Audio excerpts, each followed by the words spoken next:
You do not have to apologize to anybody. You have not done anything wrong.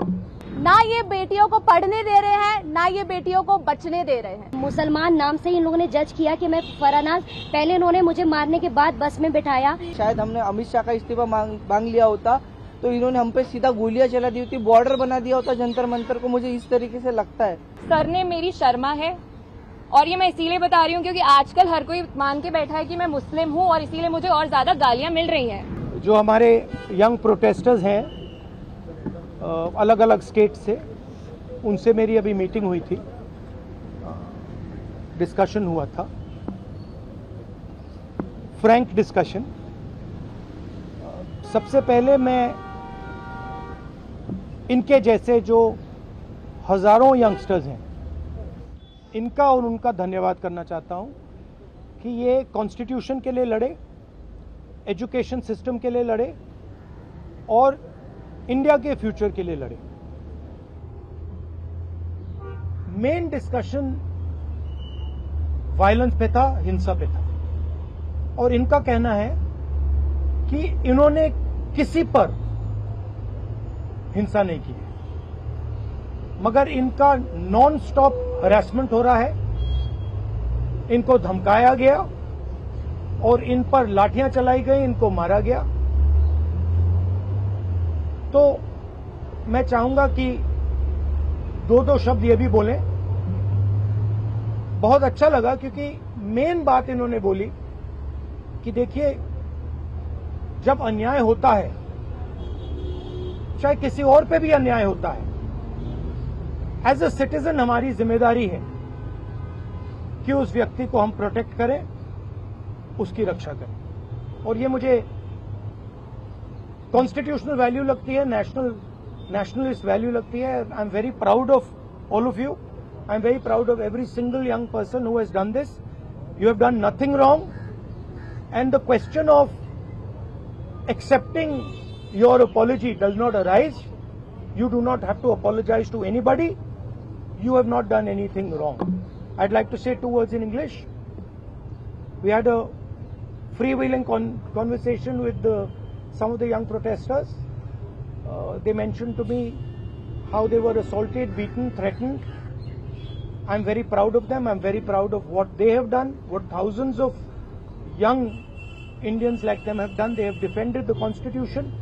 They have protected the idea of India. They have protected India's future. Complaining about the education system, which is a flawed system, a collapsing system, a useless system, is not a crime. If anything, the system needs to be changed. It needs to be corrected. And that is all they were asking for. They were not doing violence. They were not being aggressive. They were not being nasty. They were beaten. They were assaulted. They are threatened. Accepting their apology, forcing them first, sending gundas to their house. महिलाओं के घर में गुंडा भेजने के बाद forcibly उनसे apology, 15 साल की बच्ची से अपॉलॉजी लेना और फिर उस अपॉलॉजी को एक्सेप्ट करना, accepting that apology is complete nonsense. We do not accept it. We want a education system that works. We want exam leaks to stop, and we want the future of this country, who is them, to be respected and protected. So would you like to say a word? Stop. Hello everyone, मेरा नाम है रिया अहीर. मैं वो लड़की हूँ जो Mumbai police के सामने आ गई थी. यू गाइस से कि ये वो लड़की है जो वायरल हो गई है, जिन्होंने मुंबई पुलिस को रोका था. बट मैं मीडिया से ये कहना चाहूंगी, मैं वो लड़की हूँ जिन्होंने 20 बच्चों को अनलॉफुली डिटेन होने से रोका था. Please change your narrative, change your perspective. पर जो भी मैंने किया उसकी वजह से मुझे बहुत हरास किया जा रहा है. ट्रोलिंग नहीं बोलूंगी मैं, क्योंकि ये ट्रोलिंग नहीं है, ये क्राइम है. और सिर्फ यही नहीं, जनता ही नहीं बल्कि पार्टी वर्कर्स भी अभी अपने फेसबुक पर पोस्ट लगा रहे हैं, मेरे बारे में गलत बोल रहे हैं कि मैं जो कुछ भी कर रही हूँ 140 रुपीज में अपनी बॉडी बेच रही हूँ. सर आप खुद ही सोचिए, उनके दिमाग में ऐसा कितनी गंदगी भरी रहेगी कि वो ये बोल रहे हैं. 27 को मैंने क्राइम रजिस्टर करवाया था. आज 5 तारीख है, मेरे हाथ में अभी तक FIR नहीं आया है. ना ये बेटियों को पढ़ने दे रहे हैं, ना ये बेटियों को बचने दे रहे हैं. मैं बस आपसे इतना कहना चाहूंगी कि एज मीडिया हमारी सबकी रिस्पॉन्सिबिलिटी होती है कि जिन बच्चों के लिए मैं खड़ी थी, अब वो मेरे लिए खड़े हैं. एज अ सिटीजन हमारी भी रिस्पॉन्सिबिलिटी है कि एक दूसरे के लिए हम खड़े रहें। Thank you. एक सेकंड हेलो। इनके बारे में मैं कहना चाहता हूँ, इनको पैलेट गन इंजरी हुई थी, ये थोड़ा आपको बताएंगे कि कहा जा रहा है कि पैलेट गन यूज नहीं की गई, ये आपको थोड़ा बताएंगे। मेरा नाम नूतन टोप्पो है और मैं झारखंड से बिलोंग करती हूँ। और प्लेट गन मैं अपने आंखों से देखी थी कि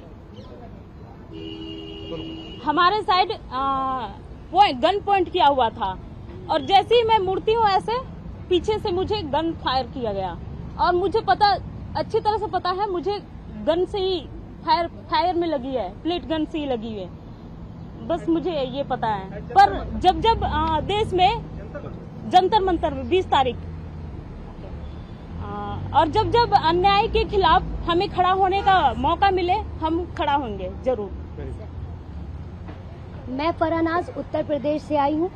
मैं एज अ ग्रेजुएशन स्टूडेंट हूँ, लेकिन हम जब 20 तारीख को जंतर मंतर पे एकदम पीसफुल होके प्रोटेस्ट कर रहे थे, ये पुलिस के गुंडे बहुत बुरी तरीके से हमको मारे। इतने बुरा इंजर्ड करने के बाद में ये लोग हम लोगों पे ये बोलते हैं कि अगर आप कार्रवाई करोगे तो हम लोग भी डायरेक्ट कार्रवाई करेंगे। देन उसके बाद भी जब इनसे ये नहीं बना तो ये लोग कहने लगे, ये पुलिस का कहना था कि इनका नाम क्योंकि मुसलमान नाम से इन लोगों ने जज किया कि मैं फरहानाज, पहले इन्होंने मुझे मारने के बाद बस में बिठाया, 3 घंटे तक लिटरली रखे और फिर उसके बाद बोलते हैं कि नाम क्या, मैंने कहा फरहानाज। इनकी लिस्ट अलग बनाई जाएगी क्योंकि ये लोग देशद्रोही है। तो सर अगर हम लोग शांति से प्रोटेस्ट कर रहे हैं, क्या हम देशद्रोही हैं? क्योंकि हम लोग नॉर्मल लगा रहे थे वंदे भारत और भारत माता की जय, उसके बावजूद भी हम लोग को मारने के बाद देशद्रोही बोलते। तो ये इन्होंने हमारे साथ किया। उसके साथ साथ सोशल मीडिया पे लगातार आ रहा है कि अरे ये लोग सिर्फ देशद्रोही पना करने गए थे। तो मेरा यही कहना है कि अगर आप लोग इस तरीके से करते रहोगे, लेकिन हम लोग बाज नहीं आएंगे, हम हक के लिए, अपने देश के लिए हमेशा खड़े रहेंगे। जय हिंद, जय भारत। मेरा नाम भरत बानाइत है। मैं नागपुर से आया था जो जंतर मंतर के लिए प्रोटेस्ट किया था। उस प्रोटेस्ट में मैं 20 जून से था, पर 20 जुलाई को हुआ वाकया तो हमने धर्मेंद्र प्रधान के लिए जो इस्तीफा मांगा था, उस इस्तीफे के लिए इन्होंने इतना अत्याचार किया, इतनी बर्बरता की शायद हमने अमित शाह का इस्तीफा मांग लिया होता तो इन्होंने हम पे सीधा गोलियां चला दी होती, बॉर्डर बना दिया होता जंतर मंतर को। मुझे इस तरीके से लगता है क्योंकि हमने जो सहा है, मैंने खुद कई बच्चों को एम्बुलेंस में डाला जो ब्लीडिंग हो रही थी, उनसे ब्लीडिंग हो रही थी, मैंने उनको डाला तो सामने जाके उनको रोका गया था। उनको रोकने के बाद उनको फिर जिनके सर पे लगी थी उनके पैर तोड़े गए और जिनके पैर टूटे थे उनके सर फोड़े गए, हाथ तोड़े गए। मतलब इस तरीके का वाकया हमने देखा और अभी तक जिंदगी में मैंने ये ऐसा दिन कभी मैंने अपने जिंदगी में नहीं देखा और ये मेरे जिंदगी का ब्लैक डे था और ये जिंदगी में किसी के नहीं आना चाहिए। इसलिए सबने एक साथ सब खड़े हुए और जैसे मुझे मारा गया तो लोग मुझे देख के आए, पर अभी हमें लगता है कि उस दिन अगर हम रुकते नहीं जंतर मंतर पे तो ये लोकतंत्र का आखिरी दिन होता। यही मैं कहना चाहता हूँ। धन्यवाद। हाय एवरीवन, मेरा नाम मुस्कान है। मैं ज्यादा कुछ नहीं बोलूंगी, मैं बस इतना बताऊंगी that I was one of the peaceful protesters at Delhi Jantar Mantar. मेरा सवाल बस ये है कि जब मैं शांति से चल रही थी तो पुलिस ने मुझे मारा क्यों? आरएएफ ऑफिसर्स ने मेरे ऊपर लाठी क्यों बजाई?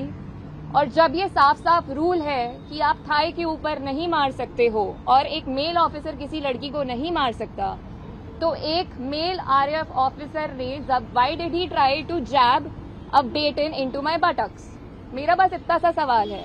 और अगर इसके लिए जिसको भी उसने ऑर्डर दिया था अगर वो आके मुझसे माफी मांग ले तो मुझे भी बहुत खुशी मिल जाएगी।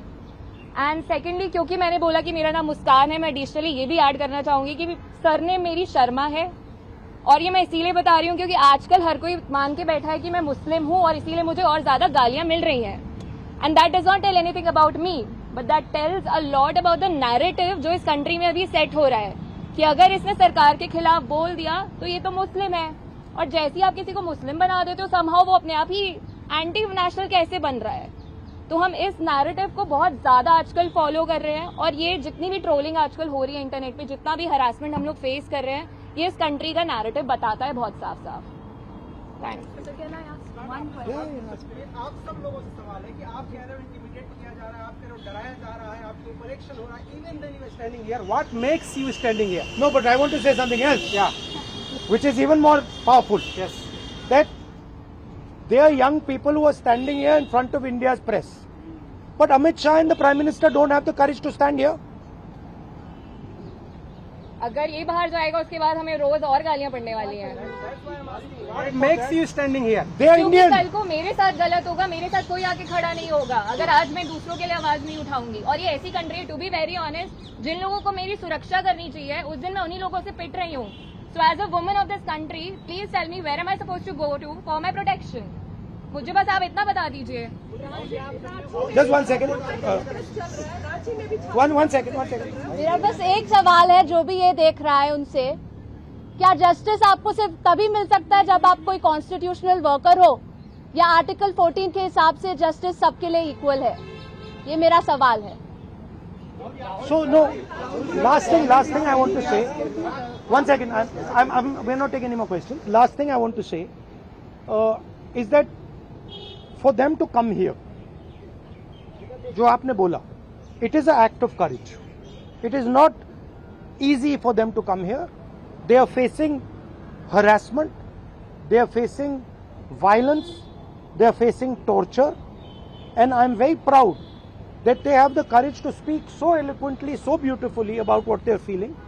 And these are exactly the type of youngsters that this country needs. There's thousands and thousands of them, and I'm extremely proud of what they have done. Final thing, the person who is responsible for this violence, the person who has had the pellet gun fire into this young lady, the person who's had the pellet gun fire into that young man I brought here, the person who has turned the police force against this young lady who's asking for their protection is Mr. Amit Shah, he's the Home Minister of India. He does not have the decency to come to Parliament. He does not have the decency or the courage to comment on what has happened. And there's only two possibilities. One, he did not know that this violence was being carried out on the children, in which case he's incompetent. And two, that he ordered the shooting of the pellet gun, he ordered the violence on these children, on these youngsters, which means he is culpable. Either way, he is responsible. Thank you very much, and thank you very much for coming. All the best.